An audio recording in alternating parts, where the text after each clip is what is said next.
आज तक किसी अंबेडकरवादी ने बोला कि बाबा साहब चाहते क्या थे? बाबा साहब की बड़ी बड़ी मूर्ति लगा दी, 14 अप्रैल को माला भी पहना देते हैं। बाबा साहब चाहते क्या थे?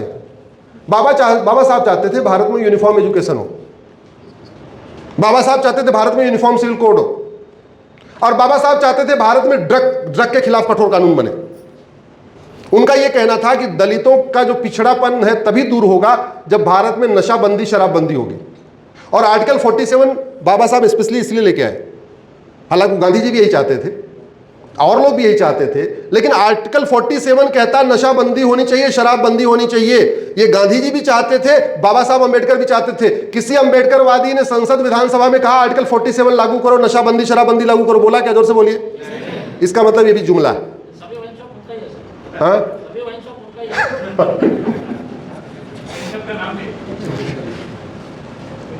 अच्छा, साम्यवाद का मतलब क्या?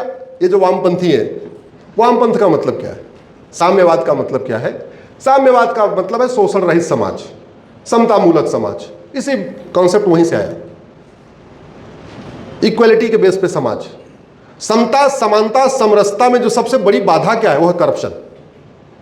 किसी वामपंथी सांसद ने संसद में या वामपंथी विधायक ने कभी विधानसभा में उठ के कहा कि भ्रष्टाचार गंभीर अपराध है, इनको फांसी देने के लिए कानून बनना चाहिए? जोर से बोलिए जरा।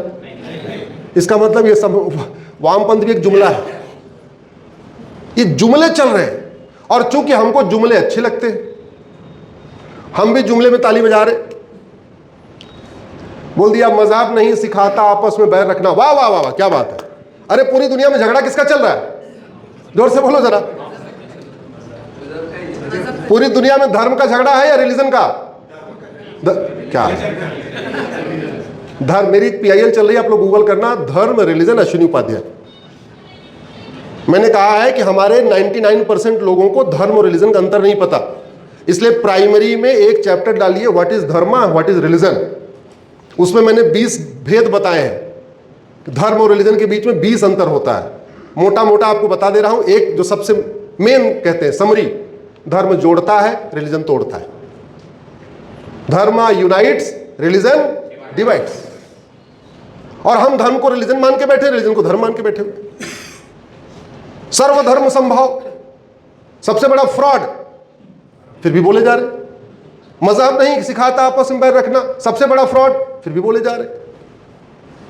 सारे जहां से अच्छा हिंदुस्तान हमारा, रोज गाए जा रहे। हर साल स्वतंत्रता दिवस मना रहे। अरे शब्दों का अर्थ तो सोचो। स्वतंत्र 2 शब्दों से मिलकर बना है, स्वतंत्र। स्व मतलब स्वयं का, तंत्र मतलब सिस्टम। तंत्र मतलब कौन सा सिस्टम हमारा है? एजुकेशन सिस्टम हमारा है, पुलिस सिस्टम हमारा है, जुडिशियल सिस्टम हमारा है, टैक्स सिस्टम हमारा है, एडमिनिस्ट्रेटिव सिस्टम हमारा है। कौन सिस्टम हमारा है? लेकिन इंडिपेंडेंस डे मनाना है, स्वतंत्रता दिवस मनाना है, कभी दिमाग नहीं लगाया अरे हम स्वतंत्र हैं या परतंत्र हैं।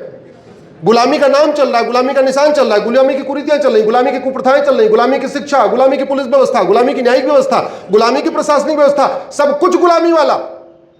और फिर भी कह रहे हैं सारे जहां से अच्छा। इस कार्य को प्रज्ञा भारती को करना पड़ेगा, क्योंकि प्रज्ञा भारती में प्रबुद्ध लोग जुड़े हुए हैं। इसलिए मैं प्रज्ञा भारती से रिक्वेस्ट करता हूं, कम से कम 1 साल भारत कहां पे है, कितना स्वतंत्र है, इस पे चर्चा होनी चाहिए। कितने तरीके के जहाज चल रहे हैं, इस पे चर्चा होनी चाहिए। हम कितने स्वतंत्र हैं आपको बताता हूं। कितने लोग फ्लाइट पे गए? सब लोग चढ़े फ्लाइट। फ्लाइट पे क्या लिखा रहता है? जोर से बताइए, क्या लिखा रहता है? किसने बोला? चलिए इनके लिए ताली बजाइए, कम से कम ध्यान से देखा तो। VT का मतलब होता है विक्टोरिया टेरिटरी। मैंने उसको कोर्ट में चैलेंज किया हुआ है, ये VT हटाया जाए। अब हम आज़ाद हो चुके हैं, फिर VT किस बात के? लेकिन समस्या ये आ रही है, वो जो एयर फ्लाइट का कोड 2 ही लेटर का होता है। तो हमारे पास 2 ऑप्शन था, या तो हम भारत हैं तो BH लेते, या हम BT लेते, भारत टेरिटरी। एक को भूटान ले गया, एक को बांग्लादेश ले गया। मतलब अंग्रेजों के जितने गुलाम देश थे सबने VT हटा दिया, पाकिस्तान ने वीटी हटा दिया, बांग्लादेश ने वीटी हटा दिया, मालदीव ने वीटी हटा दिया, मॉरिशस ने वीटी हटा दिया। उस समय जितने भी अंग्रेजों के गुलाम देश थे जिसको कॉलोनी कहते थे, सबके लिए एक ही कोड था। क्या था? वीटी। ये विक्टोरिया टेरिटरी, सबने बदल लिया। लेकिन हमारे प्रथम पूज्य प्रधानमंत्री चाचा जी को विक्टोरिया से कितना लगाव था, इतना लगाव था, बोले सब बदल ले, पाकिस्तान बदल ले, अफगानिस्तान बदल ले, बांग्लादेश बदल ले, मालदीव बदल ले, हम तो वीटी ही रखेंगे।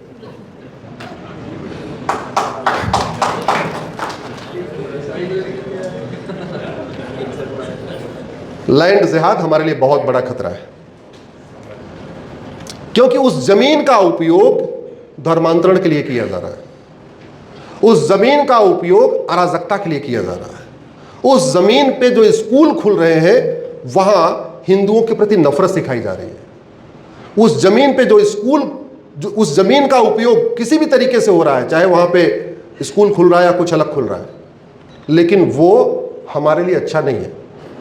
और एक बात मैं कहता हूं,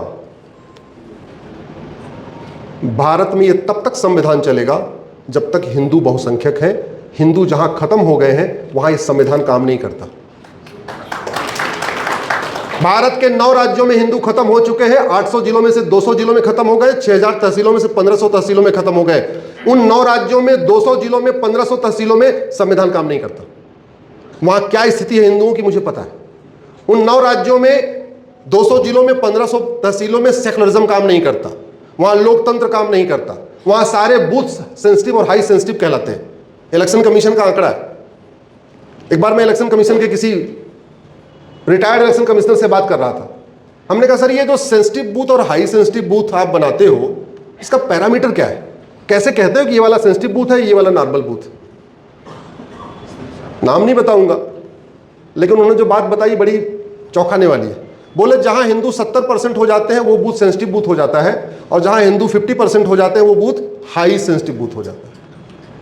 तो वहां अलग से पुलिस लगानी पड़ती है, अलग से वहां पे सीआरपीएफ टुकड़ी लगानी पड़ती है। क्यों? क्योंकि वो सेंसिटिव और हाई सेंसिटिव हो गया। तो भारत में अशांति, जहां हिंदू खत्म हो जाता है वहां शांति नहीं रहती है, वहां क्या हो जाती है? अशांति बढ़ती है। भारत में equality before law, equal protection law तब तक है जब तक हिंदू बहुसंख्यक है। भारत में समता समानता तब तक है जब तक हिंदू बहुसंख्यक है। भारत में liberty of thought, liberty of belief, liberty of faith, liberty of worship तब तक है जब तक, जोर से बोलिए, जब तक हिंदू बहुसंख्यक। नहीं तो गांधार जो आज की डेट में अफगानिस्तान कहलाता है वो भारत का हिस्सा था। 100% वहाँ हिंदू थे। 1805 में पंडित नंदराम टिक्कू प्रधानमंत्री थे। आज वहाँ liberty of thought, liberty of belief, liberty of faith, liberty of worship है क्या? जोर से बोलिए जरा। इक्वलिटी जस्टिस है क्या वहाँ पे? डेमोक्रेसी है क्या? नहीं। आतंकवादी संगठन वहाँ सरकार चला रहे, नहीं चला रहे? गए सब नेता भाग के वहाँ से, सब भाग गए वहाँ से। कौन चला रहा है? आतंकवादी चला रहे हैं। पाकिस्तान, जहां राजा भरत का ननिहाल, जहां से माता कैकेयी आई थी, क्या स्थिति है? Liberty of thought, liberty of belief, liberty of faith, liberty of worship है क्या? सेकुलरिज्म है क्या? अभी कुछ दिन पहले पाकिस्तान में एक सुप्रीम कोर्ट के जज ने बोल दिया सर कि पाकिस्तान के रहने वाले सब लोग एक समान हैं। कुछ गलत बोला था क्या? ठीक ही बोला कि भाई जो पाकिस्तान में है वो सब एक समान है। दूसरा सेंटेंस बोल दिया कि पाकिस्तान में रहने वाले सबको फ्रीडम ऑफ रिलीजन है। ये 2 सेंटेंस बोला था। सबको फ्रीडम ऑफ रिलीजन है और ऑल आर इक्वल। हमारे हाई कोर्ट, सुप्रीम कोर्ट के जज तो रोज बोलते रहते हैं, रोज बोलते रहते हैं। कभी कोई हंगामा हुआ क्या? जैसे ही पाकिस्तान के सुप्रीम कोर्ट के जज ने बोला सभी पाकिस्तानी एक समान है और सबको फ्रीडम ऑफ रिलीजन है, मुल्ला मौलवी खदेड़ लिए, घुस गए पाकिस्तान के सुप्रीम कोर्ट के अंदर, घुस गए। कोर्ट की हियरिंग चल रही थी, जज साहब अपना अपना जो है कोर्ट छोड़ छोड़ के भागे अपने चैम्बर में। आर्मी बुलाई गई, उनको पिछले दरवाजे से अपने अपने घर पहुंचाया गया। भारत में तो हाई कोर्ट, सुप्रीम कोर्ट के जज रोज ही बोलते रहते हैं। आज तक किसी को चैम्बर छोड़ के भागना पड़ा क्या? जोर से बोलिए। कभी हाई कोर्ट, सुप्रीम कोर्ट में सेना बुलानी पड़ी क्या? इस बात को सुप्रीम कोर्ट, हाई कोर्ट के जज भी समझ ले। ये लिबर्टी ऑफ थॉट, ये equality, justice, liberty, fraternity, unity, national integration, ये जितनी बातें हो रही है सुप्रीम कोर्ट में, ये तभी तक है जब तक हिंदू बहुसंख्यक है। बांग्लादेश के सुप्रीम कोर्ट के जज ने एक फैसला दे दिया था, पूरा बंद, सुप्रीम कोर्ट घेर लिया, और जब तक इस्तीफा नहीं दे दिया सुप्रीम कोर्ट के जज ने, तब तक उसको पिछले दरवाजे से भी नहीं जाने दिया। आर्मी बुला ली गई थी, तब भी वो हटे नहीं, बोले पहले इस्तीफा दो, तुम्हारा फैसला गलत है। हमारे देश में कितने फैसले अब तक हो चुके हैं। केरल में एक मंदिर में जहां हमारी परंपरा के अनुसार नहीं जाते, उस परंपरा को तोड़ दिया।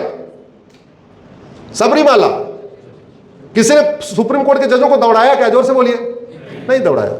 इसका मतलब सुप्रीम कोर्ट का सम्मान भी तब तक है जब तक हिंदू बहुसंख्यक है। सुप्रीम कोर्ट जितनी बातें कर रहा है वो तब तक सही चल रही है जब तक हिंदू बहुसंख्यक है। कभी आपने भारत की सेना को विद्रोह करते हुए देखा?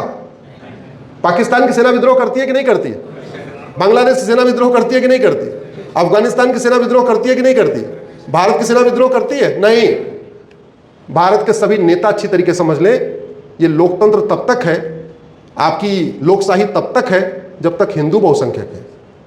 नहीं तो पाकिस्तान, अफगानिस्तान, बांग्लादेश में आए दिन सेना जब मन करती किसी राष्ट्रपति को उठा के फेंक देती है, किसी प्रधानमंत्री को उठा के फेंक देती है। इसको हमें समझना पड़ेगा। हमको इस बात को समझना पड़ेगा कि जैसे सारे पेड़ एक समान नहीं होते, सारे फल एक समान नहीं होते, वैसे सारे रिलीजन भी एक समान नहीं होते। हमको इस बात को भी समझना पड़ेगा कि भारतीय रिलीजन और विदेशी रिलीजन में अंतर है। धर्म और रिलीजन में तो बिल्कुल अंतर है। धर्म जोड़ता है रिलीजन, और रिलीजन में भी अगर चले तो भारतीय रिलीजन और विदेशी रिलीजन बहुत अंतर है। भारत के रिलीजन में कोई पाक नापाक नहीं सिखाया जाता, हराम हलाल नहीं सिखाया जाता। धर्मांतरण कराना है, उसको वापस कराना, ऐसा कोई मोटिवेशन नहीं है। और दूसरी तरफ तो यह है कि भाई अगर 5 लोगों को धर्मांतरण कन्वर्ट कर लिया तो सीधे सीधे क्या मिलेगा? 5 को कन्वर्ट कराने पे क्या मिलेगा? और वहां पूरा पैकेज है, दूध की नदी, फूलों का गद्दा, 72। समझ नहीं आ रहा 72 क्यों हुआ, 100 क्यों नहीं हुई, 70 क्यों नहीं हुआ, 72 क्यों है, जो भी है। चलिए